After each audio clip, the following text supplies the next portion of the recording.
Hey, what's good, champions? Arian, Tyson here. Listen, I wanted to shoot this video because we've been talking over the last couple videos about the importance of not taking things personal, not taking everything personally. So if you have not checked out the previous videos that I've done on this topic, I am going to leave links to the previous videos in the description box below this video. So make sure you go back and check out those videos so that you can get caught up and see what's already been said, because I believe that it'll be of value to you. And so this video, we're going to wrap up this topic.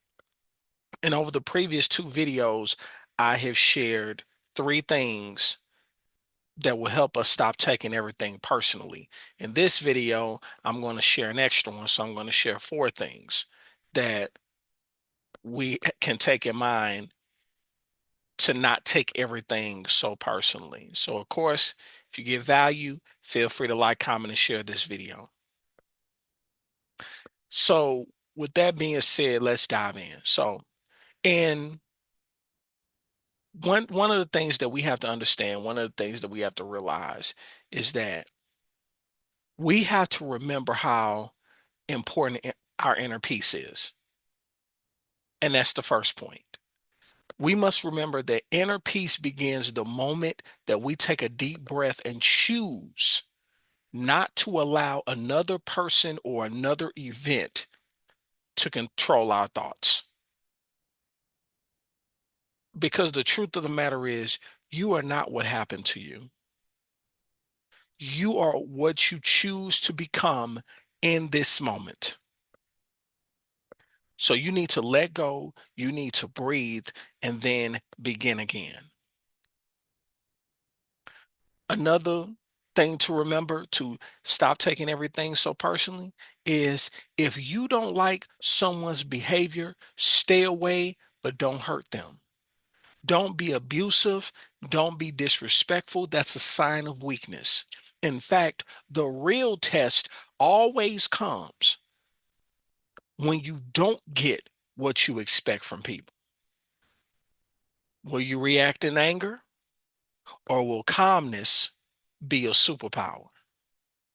And that's something that I've learned very, very recently. That's something I've been reminded of.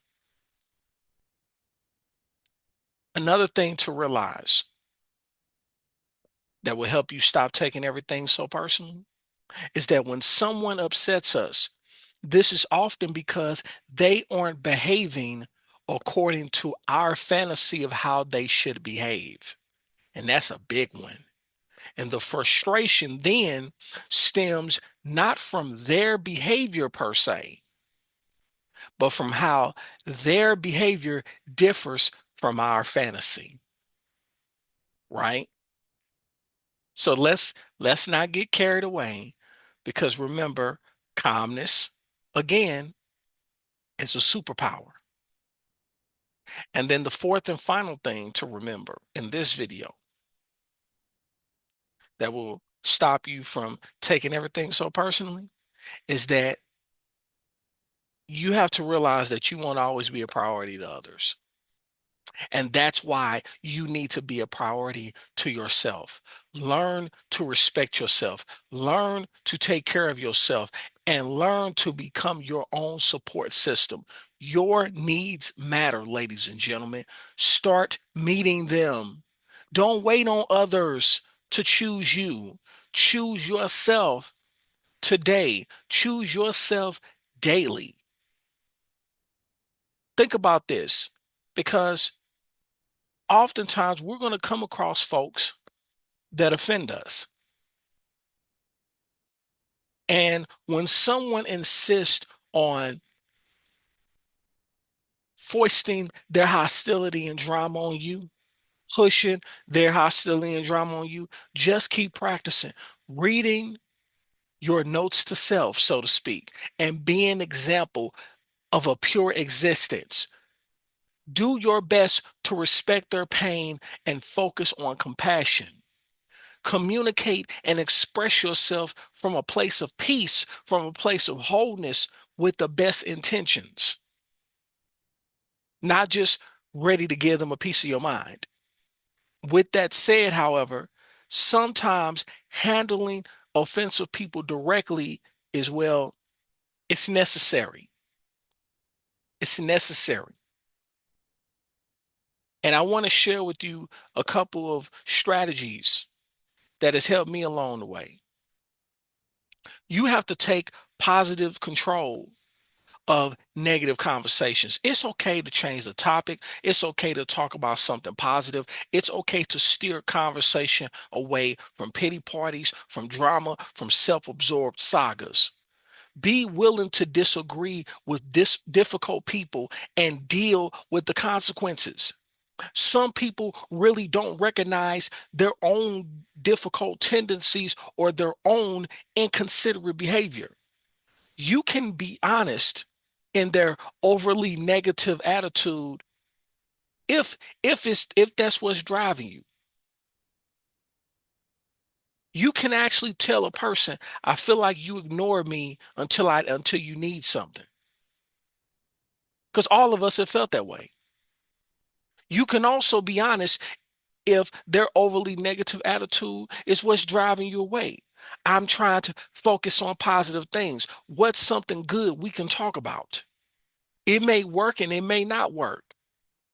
But your honesty will help ensure that any communication that continues forward is built on mutually beneficial ground. Also, proactively establish healthy and reasonable boundaries. A lot of stuff we go through is because our boundaries are trash. They're non-existent. Practice becoming aware of your feelings and your needs. Note the times and circumstances when you're resentful of fulfilling someone else's needs, and gradually build boundaries. Boundaries are so important. Build those boundaries by saying no to gratuitous requests that cause resentfulness in you. It's okay to say no sometimes. And that was something that I had to learn. Now, of course, this will be hard at first because it may feel a little selfish. But if you've ever flown on a plane, you know that the flight attendants instruct passengers to put on their own oxygen mask first before attending to others, even their own children. Why? Because you cannot help others when you're incapacitated. In the long run, proactively establishing and enforcing healthy and reasonable boundaries with difficult people will be one of the most charitable things you can do for yourself and those that you care about. These boundaries will foster and preserve the best of you so that you can share the best of yourself with the people who matter most, not just the difficult ones who try to keep you tied up. Also, make time for yourself. And you heard me say this ad nauseum. We all have the same 24 hours in a day, and our success or lack thereof depends on how we use the 24. Make extra time for yourself. Difficult people who wallow in their problems and fail to focus on solutions are obviously hard to handle. They want others to join their 24/7 pity party so they can feel better about themselves, and that's problematic. And you may feel pressured to listen to their complaints simply because you don't want to seem callous, you don't want to be seen as rude, but there is a fine line between lending a compassionate ear and getting sucked into their emotional drama. And to if you are forced to live or work with a difficult person, then make sure you get enough alone time to relax. Make sure you get enough alone time to rest. Make sure you get enough alone time to recuperate. Having to play the role of a focused, rational adult in the face of relentless moodiness can be exhausting. And if you're not careful, their toxic attitude can infect you. So remember that even people with legitimate problems, with legitimate issues and clinical illnesses, can still comprehend that you have your needs as well, which means you can politely excuse yourself when you need to. Let them know respectfully that you do not care. And this one is essentially a last resort. When all else fails, let them know that you simply do not care. If you tried your best to communicate respectfully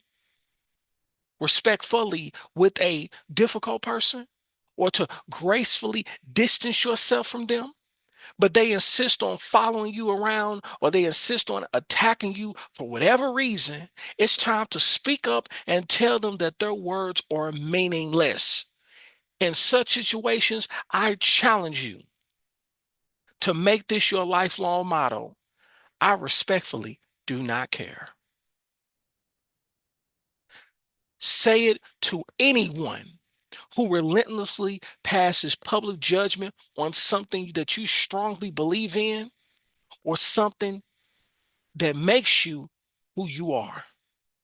If their offensive behavior becomes physical, it's a legal matter that must be addressed.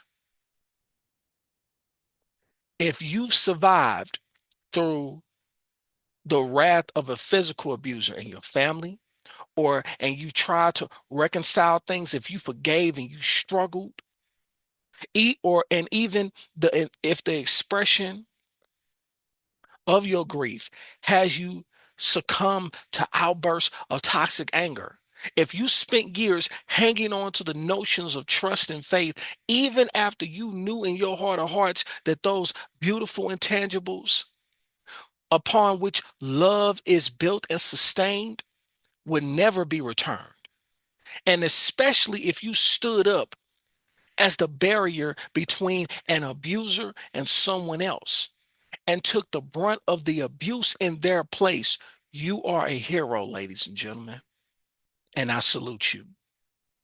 But now it is the time to be the hero of your future. Now it's time to say enough is enough. If someone is physically abusive, they are breaking the law and they need to deal with the consequences of their actions. And obviously, what I've articulated doesn't cover every possible scenario. But that's when you have to start being honest with yourself. That's when you have to get out of your comfort zone and admit that when you're not okay, admit that you're not okay. It's okay to not be okay. But it's another thing to stay in a precarious situation and do nothing about it because you refuse to speak up. So I wanted to share that with you today. I hope it was of value to you. If it was, feel free to like, comment, and share this video. If you haven't already done so, subscribe to my YouTube channel. Hit the notification bell so that you can get notified when I upload new content. Thank you so much to those who have recently subscribed. Thank you so much to my day ones, my A1s. I appreciate you all. As always, in life, you have two choices. You can make moves or you can make excuses, but you most certainly cannot do both. It's yours truly, Arian Tyson, and I will talk to you on the next one. Peace.